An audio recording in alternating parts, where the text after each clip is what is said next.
The roar of 10,000 alien voices filled the massive arena on Zapiria Prime. King Zark sat on his golden throne high above the fighting pit, his yellow eyes watching the blood-soaked sand below. His scaled green skin caught the light from the twin suns overhead. The king was old, maybe 300 years, and he had seen many fighters come and go. Most died screaming, some died with honor, but none had ever truly impressed him. Today felt different though. Today they had brought new prisoners from the outer worlds. Humans, they called them, small pink creatures from a planet called Earth. The king had heard stories about these beings. They were supposed to be weak, soft, easy to break. Down in the holding cells beneath the arena, Katie Morrison pressed her face against the metal bars. She could hear the crowd above screaming for blood. Her green eyes burned with anger, not fear. The 22-year-old Marine had short red hair that stuck to her sweaty forehead.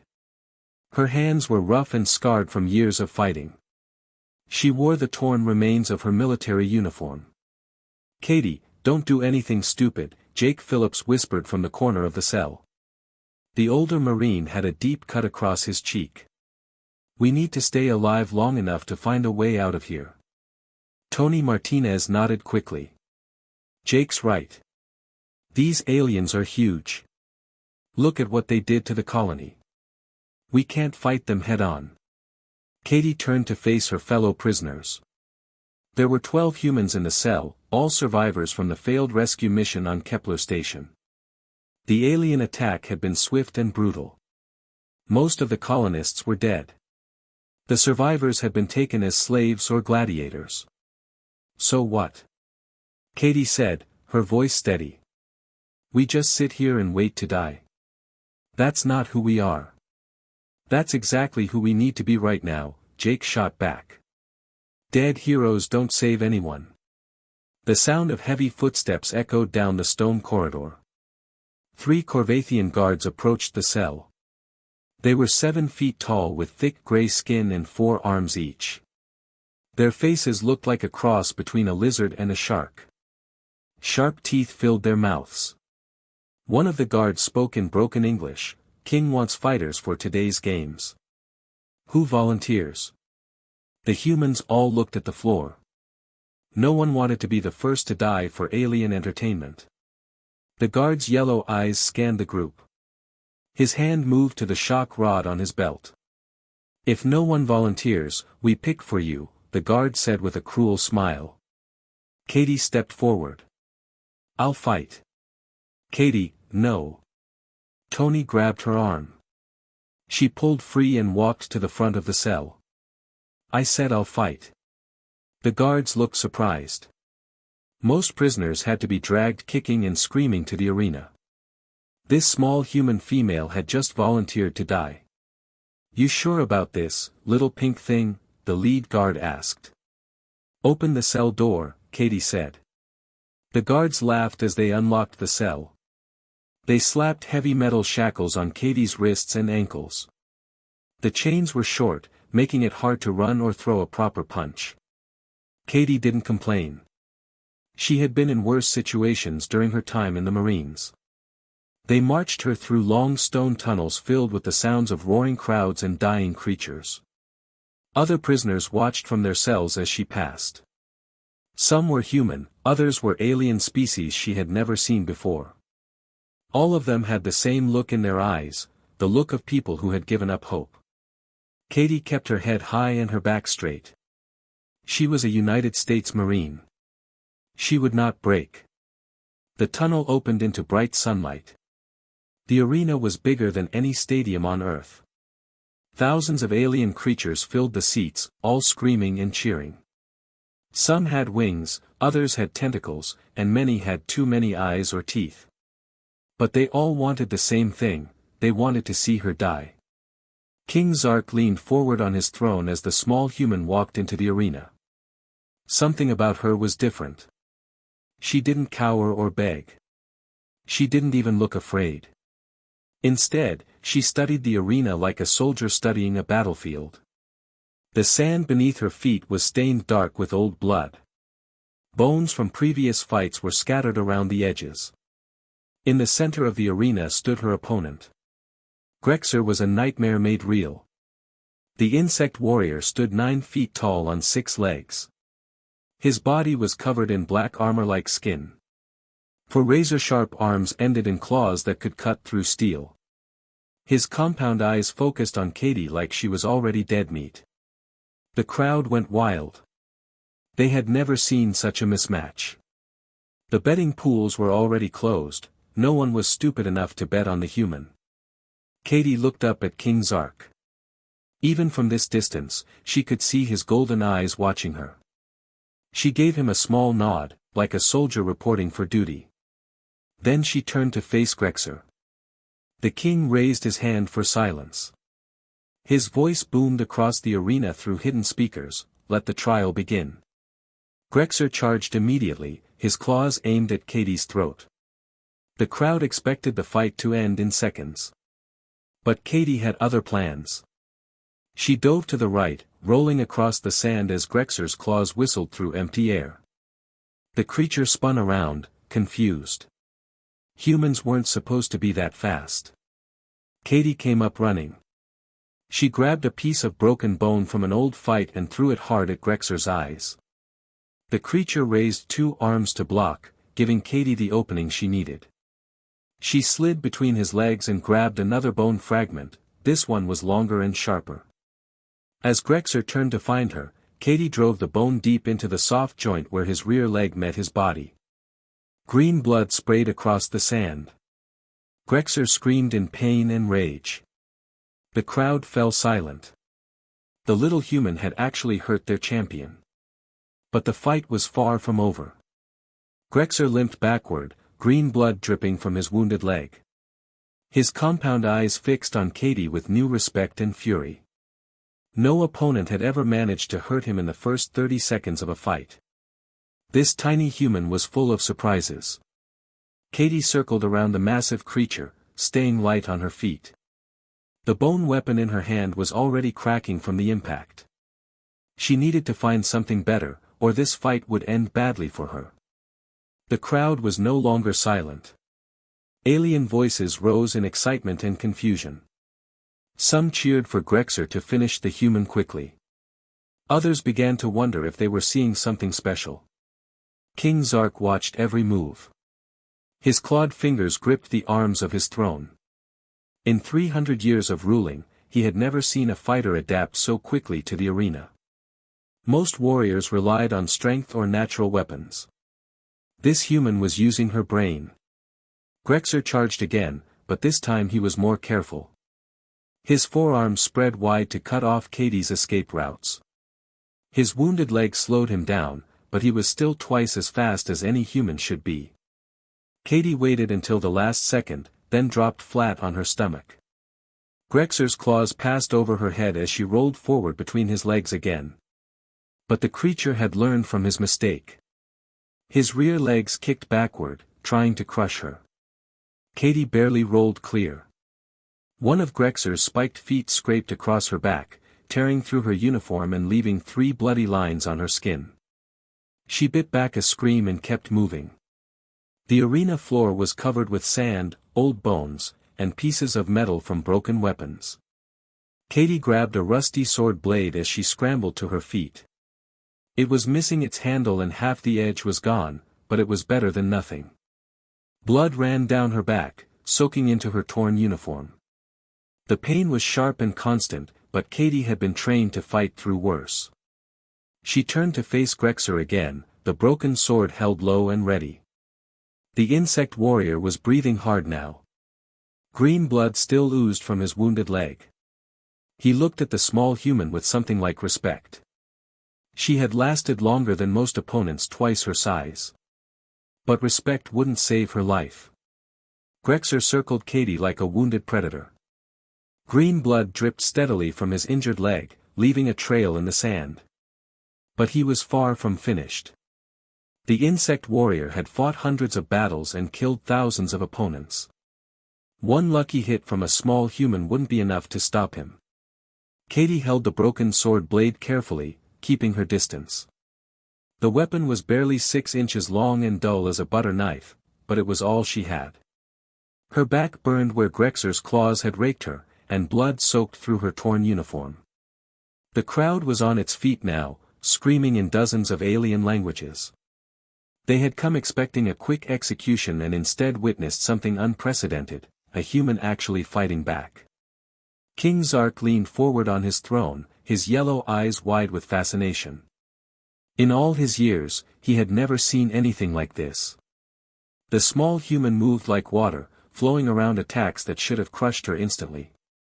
Grexer feinted left, then charged right with incredible speed. His 4 arms spread wide, claws gleaming in the twin sun's light. There was no escape this time, the creature had learned from his mistakes. But Katie wasn't trying to escape. As Grexer's massive form bore down on her, she did something completely unexpected. She ran straight toward him. At the last second, she dropped into a slide, passing between his front legs while driving the broken sword upward with both hands. The dull blade found the soft spot under Grexer's chin and punched through, green blood erupting like a fountain.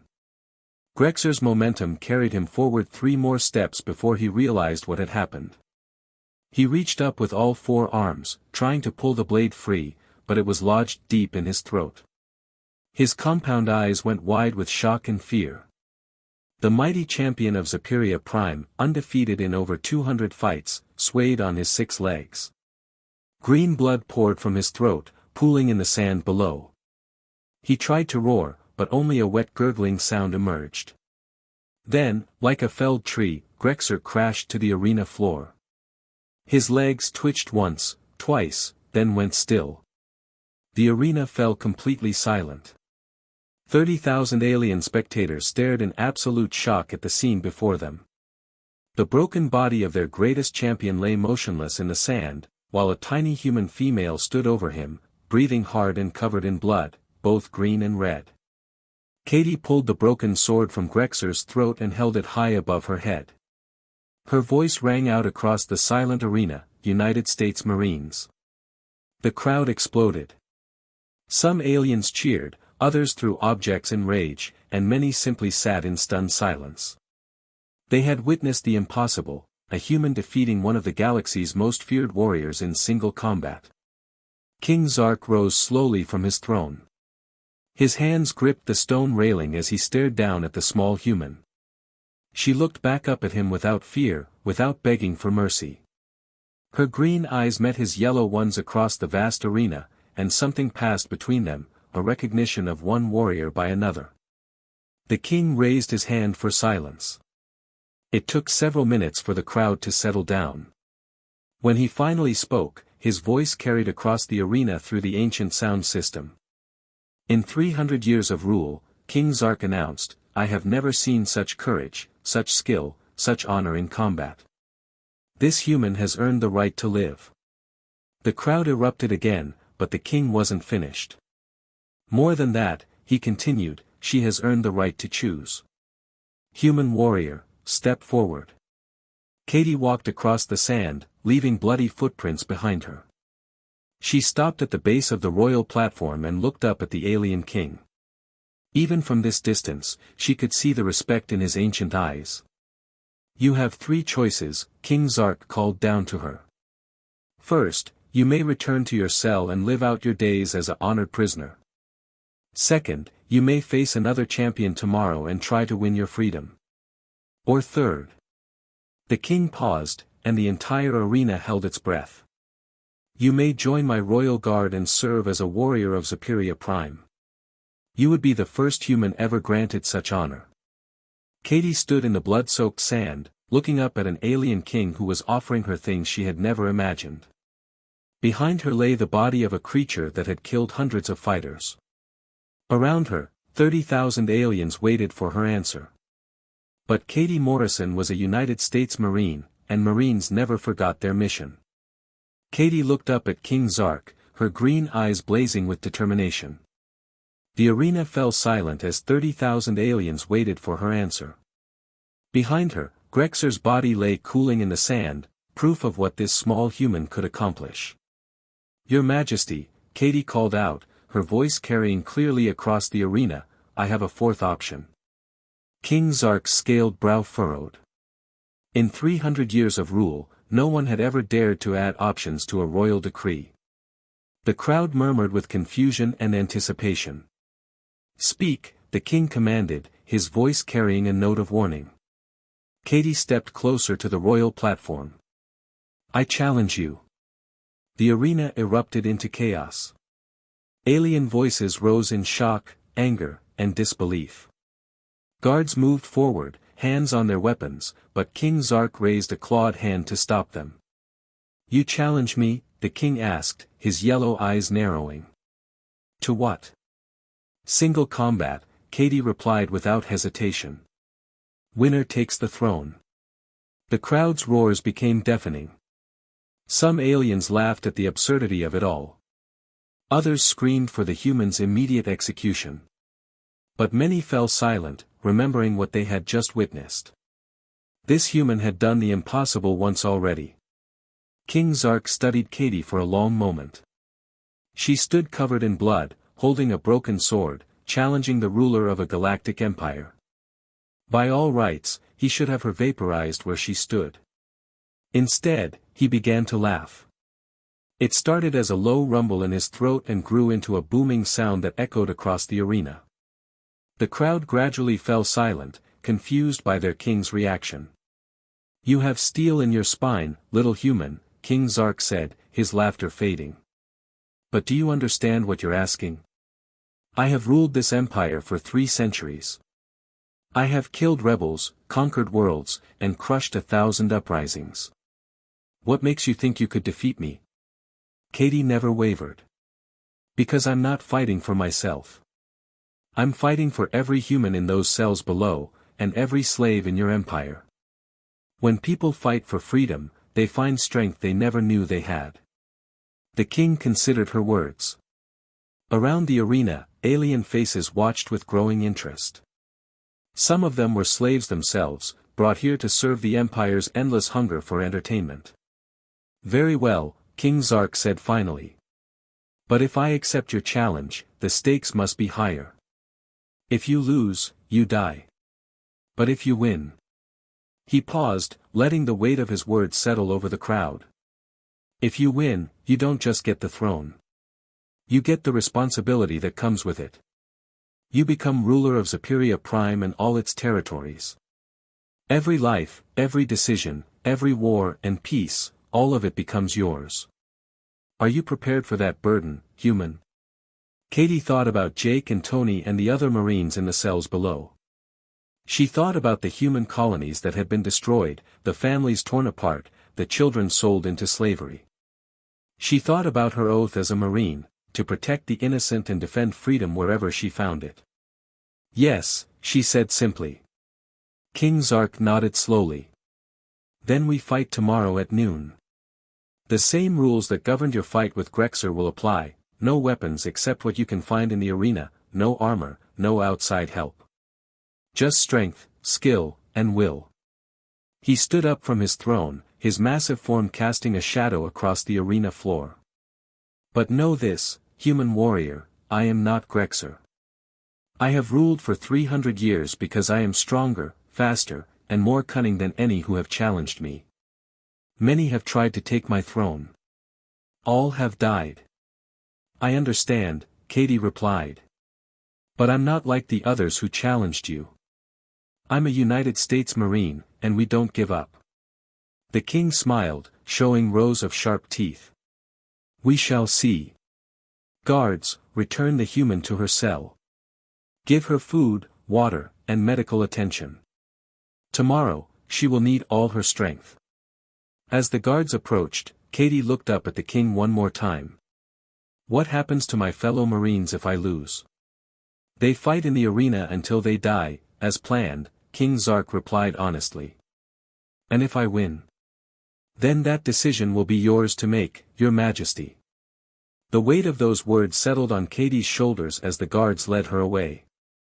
In less than 24 hours, she would either be dead or responsible for the lives of billions of beings across the galaxy. But as they escorted her through the tunnels back to the holding cells, Katie Morrison smiled. She had been in impossible situations before. Tomorrow would just be another day at the office for a Marine. The real challenge wouldn't be defeating the king, it would be figuring out how to rule an empire she had spent her whole life fighting against. The next day arrived with the twin suns blazing overhead. The arena was packed beyond capacity, word of the impossible challenge had spread across the planet. Alien nobles, merchants, and slaves all crowded together to witness what many believed would be the shortest royal challenge in history. Katie stood in the preparation chamber, her wounds bandaged and her torn uniform replaced with simple fighting clothes. The guards had fed her well and treated her injuries, but she knew it was only to ensure she could put up a decent fight before dying. Jake Phillips pressed his face against the bars of the holding cell. "Katie, this is insane. You can't beat him. He's not just some arena fighter, he's a king. He's survived 300 years of assassination attempts and challenges." "Maybe," Katie replied, adjusting the leather bracers they had given her. "But he's never fought a Marine." Tony Martinez shook his head. "What happens to us if you lose?" Katie met his eyes. "You keep fighting. You survive. You find a way home and tell Earth what happened here. That's an order." The guards arrived to escort her to the arena. As she walked through the tunnels, Katie could hear the crowd above, 50,000 alien voices screaming for blood. But this time felt different. Mixed in with the bloodthirsty roars, she could hear something else: hope. The arena floor had been cleared of Grexer's body and fresh sand spread over the bloodstains. King Zark was already waiting in the center, but he looked nothing like the regal figure on the throne. Gone were the ceremonial robes and crown. Instead, he wore simple fighting gear that revealed his true form. The king was massive, nearly 8 feet tall and built like a scaled mountain. His arms were thick as tree trunks, ending in claws that gleamed like polished daggers. Scars covered his green skin, evidence of 3 centuries of battles. His yellow eyes locked onto Katie with predatory focus. Katie walked across the sand to face him. Standing next to the alien king, she looked like a child facing a giant. The crowd fell silent, sensing the weight of the moment. "Last chance to withdraw your challenge, human," King Zark said quietly. "I respect your courage, but courage alone won't save you." Katie smiled. "Your Majesty, with all due respect, you have no idea what you're dealing with." The king's expression hardened. He raised his voice to address the crowd, "Let all witness this day. By the ancient laws of challenge, this human seeks to claim the throne of Superior Prime through trial by combat. The winner rules, the loser dies." The crowd erupted in cheers and boos. The king raised his hand for silence. "Begin." King Zark moved with shocking speed for something so large. His clawed hand swept toward Katie's head, fast enough to decapitate her in one motion. But Katie was already gone, ducking under the strike and rolling between his legs. The king spun around, snarling with frustration. Every opponent he had ever faced tried to match his strength. This human was doing something completely different, she was using his size against him. Katie grabbed a handful of sand and threw it at the king's eyes. As he raised his arms to block, she spotted what she was looking for, a loose stone in the arena wall. She grabbed it and hurled it at the king's knee joint with all her strength. The stone connected with a crack that echoed across the arena. King Zark stumbled but didn't fall. His yellow eyes blazed with fury as he realized what the human was doing. She wasn't trying to overpower him, she was trying to cripple him. "Clever," the king growled, "but not clever enough." He charged again, this time keeping his movements tighter and more controlled. Katie dodged left, but the king anticipated the move. His backhand caught her across the chest, launching her 20 feet through the air. Katie hit the arena wall hard and slid to the ground, gasping for breath.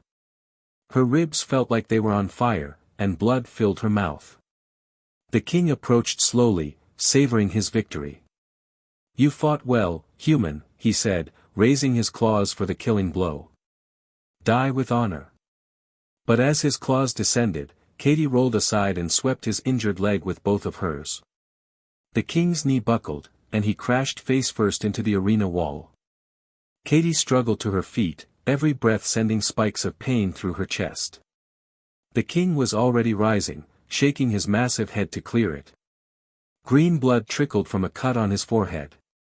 They faced each other in the center of the arena, both breathing hard, both bloodied. The crowd was on its feet, screaming in excitement. This was the fight they had come to see. "I underestimated you," King Zark admitted. "I won't make that mistake again." "Good," Katie replied, spitting blood into the sand. "I was getting bored." The final exchange was brutal and swift. The king lunged forward with everything he had, his claws aimed at Katie's heart. But Katie had been waiting for this moment, the moment when his rage would overcome his caution. She stepped inside his attack, too close for his claws to be effective. Her fist, strengthened by years of marine training and driven by desperate determination, connected with the cut on his forehead. The blow drove the king's head back into the arena wall with tremendous force. The impact echoed like thunder. King Zark's eyes rolled back, and his massive body crumpled to the sand. The arena fell completely silent. Katie stood over the fallen king, her chest heaving with exhaustion and pain. She could barely believe it was over.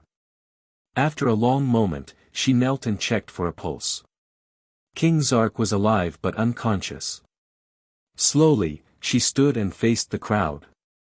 50,000 alien beings stared back at her in absolute shock.